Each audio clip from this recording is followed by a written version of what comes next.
to the Connected Mom podcast. We get to have real conversations every week where we hopefully encourage you to connect more deeply with God, more empathetically with your fellow moms, and more intentionally with your child.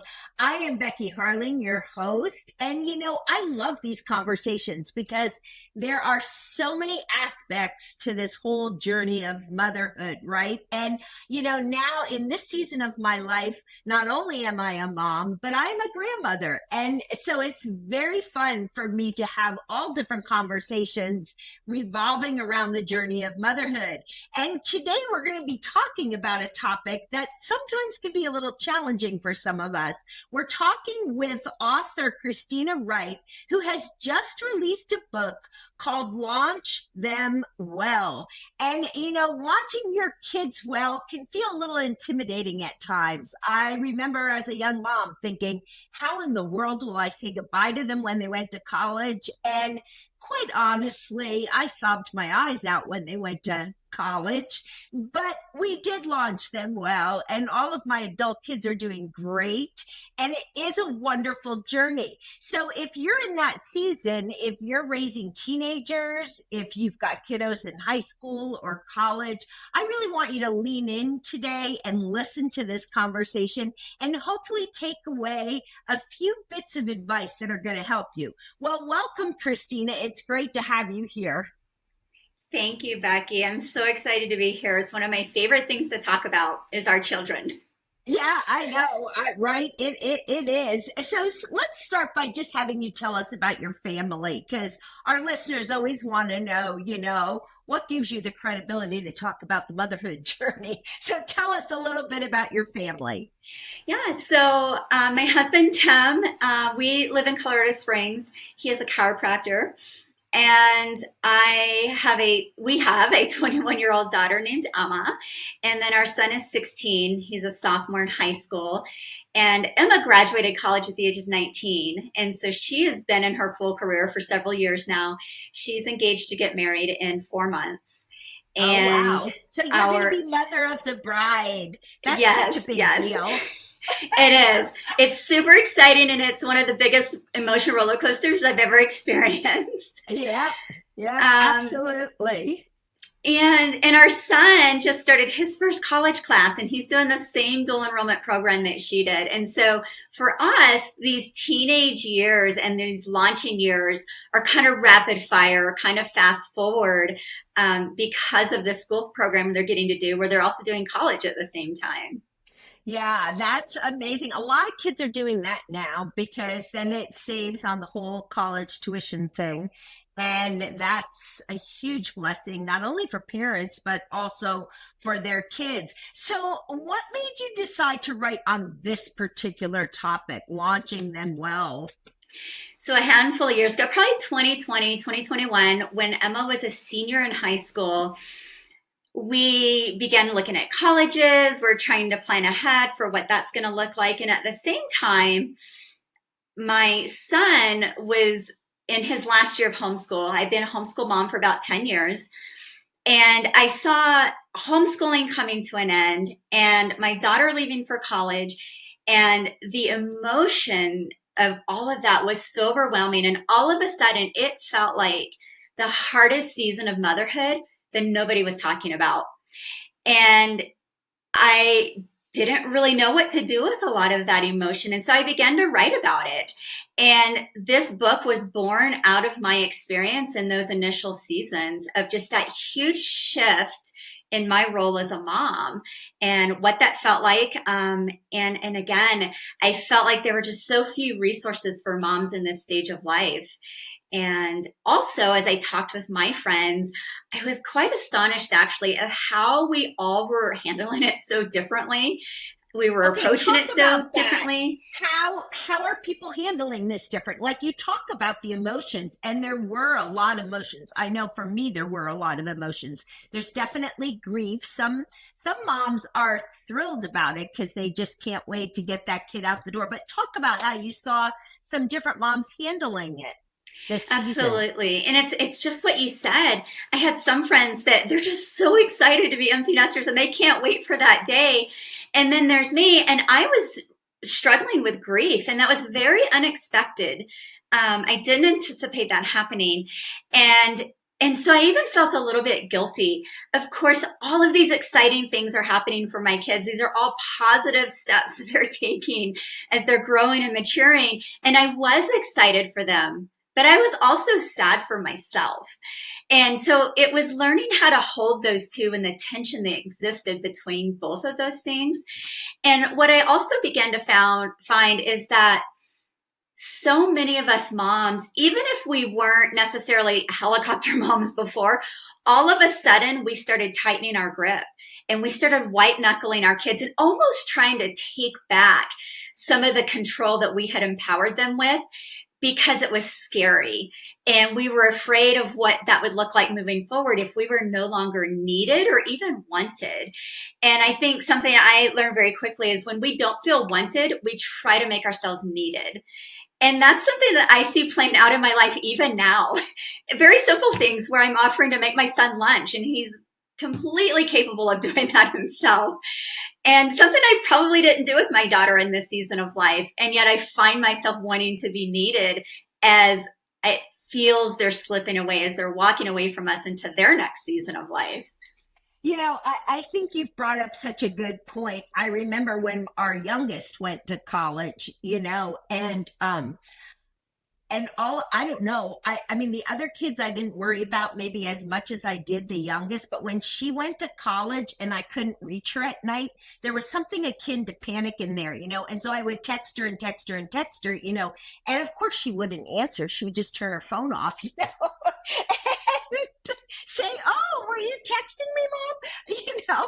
But I think that you bring up something really interesting, Cristina, that when we feel like maybe we're not going to be wanted anymore, we strive to feel needed. Talk to us about that a little bit more. How do we heal that pain? Well, this is a big part of the book. And two of the themes of my book are surrender and purpose. And I think this really begins to tap into that idea of what is our purpose.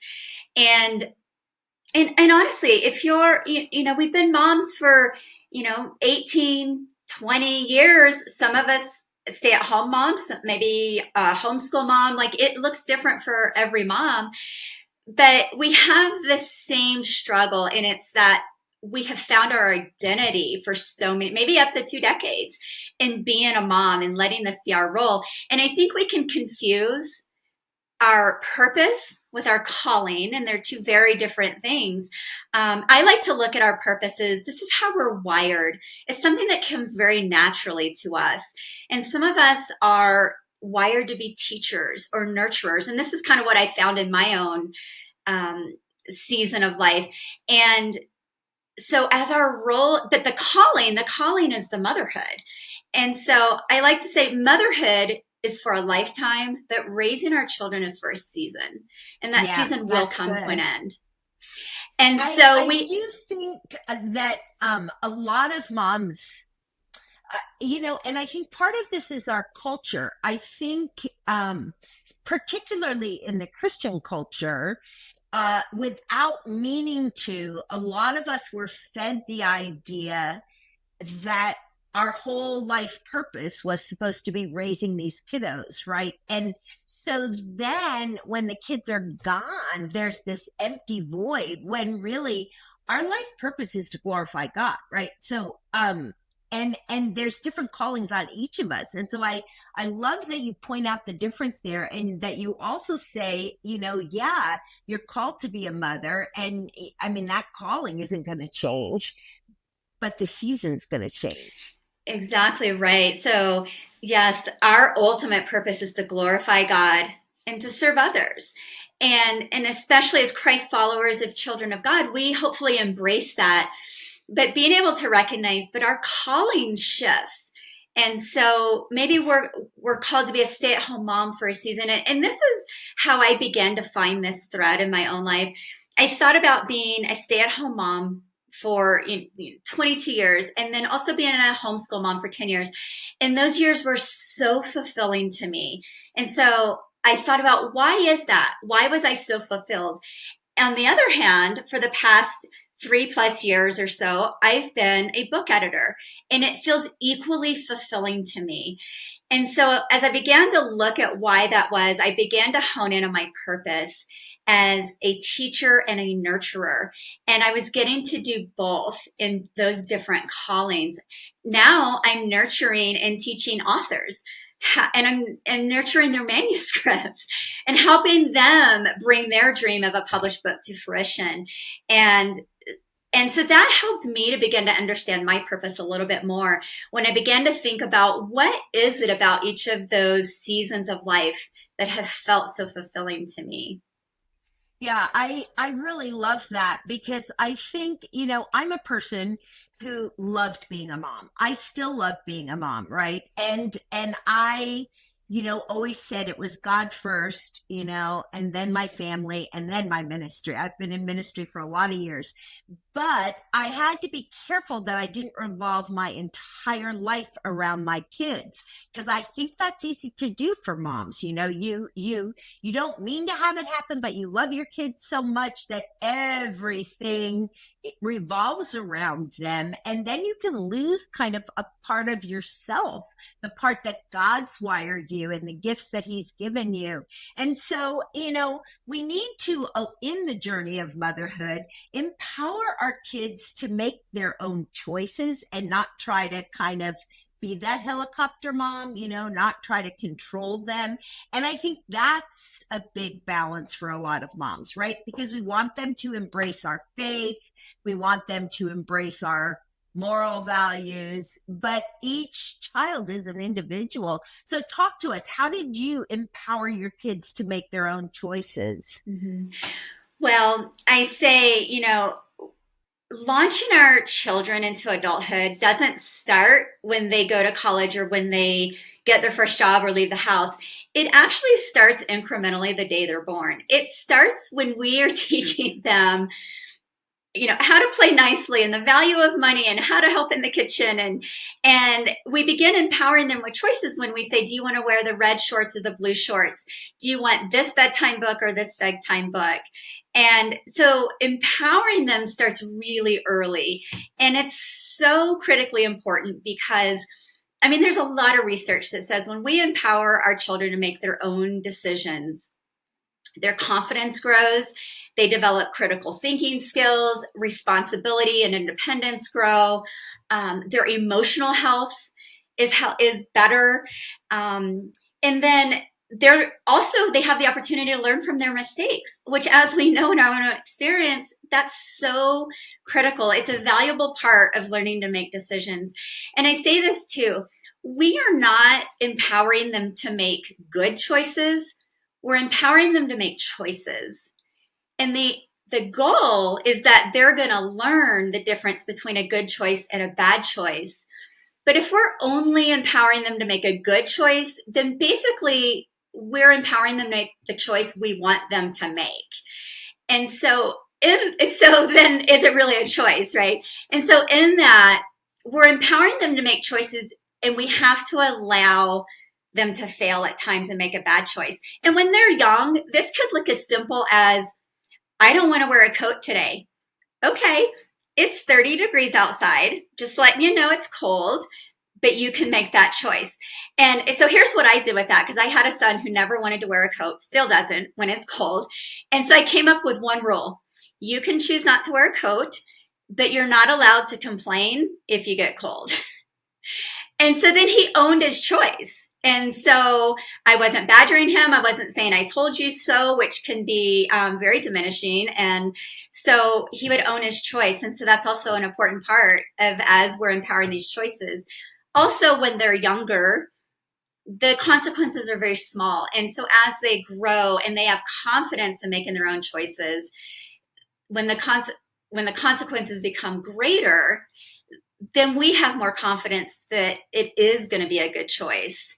And they are going to take the path that we're hopeful that will take. And this looks like values that we've tried to instill in them. Yeah, I think there is it's like you said, if you go outside without a jacket, you are going to feel cold. And that's just a natural thing. So it doesn't require a whole big long lecture or a big consequence because it's just a natural part of life, right? But I feel like a lot of moms are afraid. I feel like fear is often in the driver's seat in a mother's life. And so it's fear that wants her to drive the choice because she doesn't want her child to suffer certain things. And yet, learning to suffer those consequences is a part of learning to make the right choice, right? Absolutely. And of course, none of us moms want to see our kids suffer or hurt. But I think we're even in a culture that takes that a step further. We don't even want our kids to be uncomfortable. And we fear that discomfort. And so, yes, I think we can be super reactive as moms and we step in and try to dictate those choices because we're trying to help them avoid discomfort. And when we do that, we rob them of opportunities to learn and to mature in their choices. Yeah, and I also think, when you try to control the situation so closely like that and you don't want them to ever feel uncomfortable, we're not building resiliency into our kids' lives that they're going to need in their adult life, right? Because you know as well as I know that life doesn't always go perfectly as an adult, right? And so we have to prepare our kids for that. Let's talk a little bit about surrender.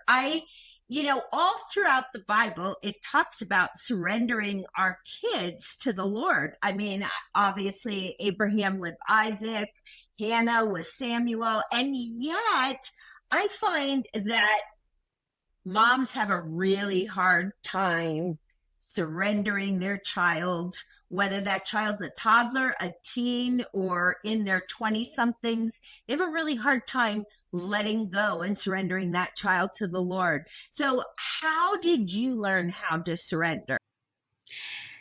I think we have to settle a question first, and it is this. And I think very reactively, we all give the right answer. But the question is, do we trust God? Do we trust Him with our children? And I think reactively as believers, we go, oh, yeah, of course I do.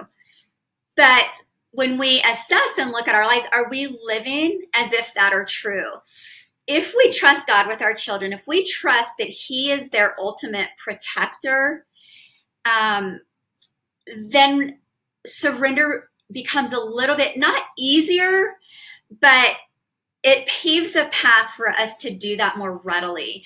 Because whether our children walk out the door to go to kindergarten or to college, the truth is the Lord is the only one that can truly protect them, right? And so this idea of surrender has to be based on how much we're trusting the Lord to write their story. And I think as moms, we want to write the story. We have ideas and dreams for our kids, which is natural, and it's okay to have those. But it does come to a point where we have to begin to even surrender our ideas and our dreams because the Lord is writing a story that's probably not going to look like what we have in mind. And so again, we don't want to get in the way of what the Lord is doing in their lives. They have their own purpose and they have their own calling. And so just as the Lord has done with us, that He has, the hound of heaven pursued us and brought us to His heart and to redemption, He's doing the same with our children. And we have to trust that that process is happening without our input. Yeah. So let's talk a little bit about emotional health for moms, because I think that's a big topic, because the more emotionally healthy you are as a mom, the smoother this whole idea of launching your kids is going to go. So how would you personally define emotional health in a mom? Mm-hmm. So for me, my emotional health is just rooted in who does God say that I am? And who do I say that He is? Who is He to me? And so knowing who God is in my life and who He says that I am, that's the foundation for being emotionally healthy. But it gets really tricky, right? And especially with us moms, when we have a close relationship with our children, I I often say, I can't fix my face. Everything I feel is on my face. And people know. I think every mom out there can relate to that. I always say, let me just interject this. That's why you have the best conversations with your teenagers when you're driving or they're driving, because they can't see your face. Right. Yeah, and for somebody like my daughter who is very intuitive to what mom is feeling and quickly picks up on that. So I have a very close relationship with her, and it's gotten really tricky because I tend to be very open with my emotions. And we have to be careful that we don't burden our children with what we're feeling. And so my daughter knows, yes, I'm super happy for you going to college or getting married or where you might live, but she also knows there's another side to that, and that it's mom struggling with some grief, some emotion, even my ideal of where I would like that to be, and where she lives. And so I just recently actually had this experience with her a couple of weeks ago. I feel like it was a completely God ordained conversation as she began to open up and share her heart with me. And she actually said, Mom, I am so afraid I'm going to break your heart. And I feel guilty for wanting to go and do the things that I want to do with my future husband. And I was so taken aback because it was a very unintentional thing that in my sharing with her of how I was feeling, she took on the responsibility of making me feel okay. And so I was able to say to her in that moment, Emma, you're not responsible for how I feel. The Holy Spirit will settle my heart and I will be okay. And I actually said, sweet girl, I did not raise you to be my daughter. I raised you to be Nick's wife, and I raised you to be somebody's mother. And so you have my permission to seek the life that God is calling you to and to make the decisions that He's empowering you to make, that He's leading you to. And I'm going to be okay. I'm happy to see that you're seeking the Lord's will in your life. And so anyway, this is just a recent example of how that emotional health can get a little bit tricky as we share and we're super honest with our kids. And I want her to be emotionally healthy as well. But our kids can only be emotionally healthy as we are. Yeah. I think that's so good. I remember a conversation with one of our daughters. I'm a cancer survivor. And when she was in college, we went together and visited a counselor. And one of the things she said to me is, Mom, ever since you've had cancer, I feel like I need to protect you.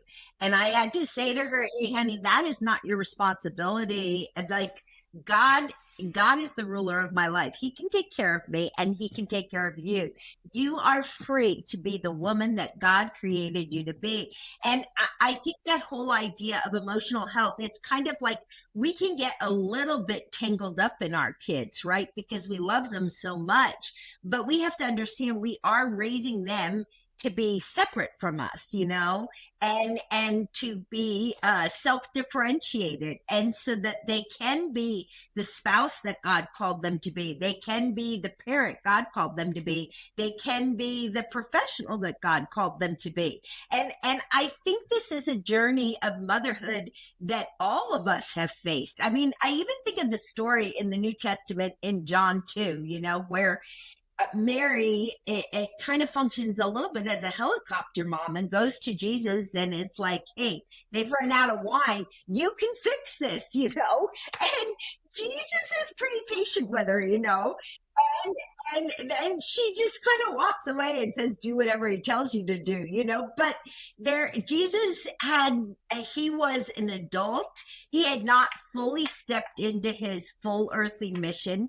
Now He did turn the water into wine, but you sensed a little bit of tension there in that passage. And so I think recognizing that is a normal part of the journey of motherhood, but being in tune with yourself so that you can continually go back to the Lord and say, Lord, I don't want to micromanage my kids. I do want to empower them to be the adults that you've called them to be. So show me where my emotions are getting tangled up with theirs, and help me to be distinct. So, if your children are not your sole purpose, and, there are some moms out there who are listening and maybe they've given their whole life to the homeschooling thing, or, maybe they haven't, but they've really, their life has revolved around the kids' sports and everything. And now all of a sudden they're empty nesters. So how did they begin to discover their purpose? Mm-hmm.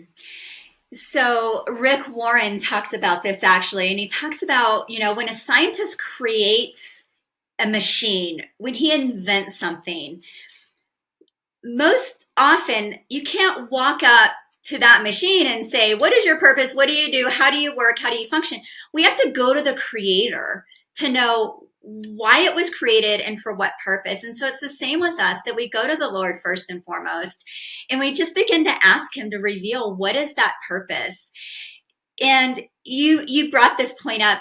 If our purpose is homeschooling our children or raising our children, then when we're no longer homeschooling, we lose our purpose. If our purpose is our job, when we no longer do that job, we lose our purpose.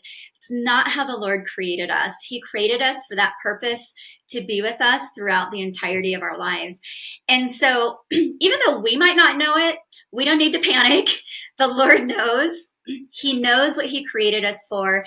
And as even the Lord maybe calls us into a next season of life, we can pray and ask the Lord, reveal to me what my purpose is. Reveal to me how I'm naturally living out this calling. And honestly, some of the people closest to us, our family or our close friends, sometimes they can even speak into what our purpose is. They can say, you know what I see in you is you're such an encourager.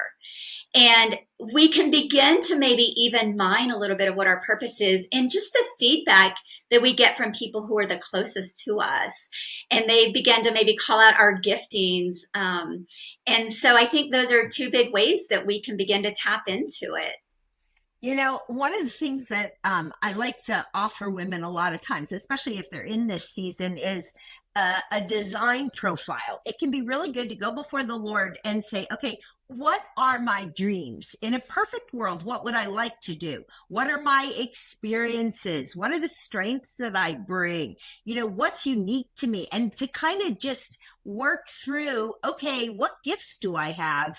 And how would I like to see them used? Sometimes I think we can get a little lost in the motherhood journey. And then when it's over, we don't really know ourselves anymore. And so, like you said, we begin with God because he's the one that created us, and we go to him, but we might say the prayer, Lord, you created me. Would you show me who I really am before you? Show me how you've wired me to do very specific things that will bring glory to your name. Maybe you're artistic, or maybe you're musical, or maybe like yourself, you're an editor, or maybe like me, you love words and you love to teach. And so you kind of analyze, who are you before the Lord? And then you bring that person to the Lord and you say, as I launch my children, Lord, help me to step fully into my calling as a human being who's in love with you, and it doesn't mean that your role as a mother is going to end. I, still am very close with all four of my kids. They call me, they ask for prayer. I help with the grandkids when I can. But it has changed. They hold their own views. I hold mine, like you say in the book, I don't play Holy Spirit with them because they have the Holy Spirit, and he can convict. What were you going to say about that, Cristina? So, you bring up such a great point, and it's important to keep in mind, especially as they're launching, they're not leaving the relationship. Our relationship is shifting, as it should. And one of the coolest seasons of life is getting to be friends with our adult children. And so back to this idea of purpose, two questions that I think can be a good springboard for that is, what's a time in your life that you just felt really fulfilled? And maybe even you think back to a time before you were even a mom. Maybe it was a time in college, or in your first job. What felt fulfilling to you? But then another question is, what aspects of motherhood feel fulfilling to you? And maybe something pops into mind of, maybe cherishing those times where you're rocking your children and singing to them about Jesus, or it's, I love when I get to teach them something new. And so I think both of those questions can also be a really great springboard to begin to think about, where is my purpose shining, and we're not even aware of it. Yeah, yeah. And I also want to add, I mean, our time is almost up, but I also want to add for those of you that are listening, it is okay to grieve the changing season. I think too often, as Christians, we think, well, I have to be happy clappy all the time. So I'm going to push down those feelings, and that's not going to help you in your journey. So go ahead and grieve. Maybe you get a journal and you pour out your heart to the Lord in that, or maybe you allow yourself to cry some days when you're alone, or, maybe you lean into your community, because one of the things that we really believe here at the Connected Mom is there are other moms around you, maybe some who are further along in the journey, who have launched their kids well. Go to them, ask them to take them out to coffee, ask them how they did it and what their relationship is like now. So lean in and lean into the Lord. Feel free to grieve, but also don't stop reaching out to the Lord, and understand that even though your relationship is changing with your adult child, you can still keep that relationship healthy and connected as you ask the Lord for wisdom on how to do that well. Well, Cristina, our time is up, but where can our listeners get in touch with you? So they can go to my website, launchthemwell.com, and find out more about the book. And there's links to Amazon to purchase the book, and even to reach out to me and email me. That's great. Hey, friends, I want to thank you for joining us today on The Connected Mom. And I hope you're going to join us again next week for another conversation. And hey, if you enjoyed today's conversation and you know friends who could benefit from it, would you please share it with them? Because I'm guessing that if you're trying to launch your kids well, they're trying to launch their kids well as well. That's a lot of wells. Anyway, thanks for joining us today on The Connected Mom, and we hope you'll join us again next week, where we'll have another conversation to help you connect with God, to help you connect with your fellow moms and with your child.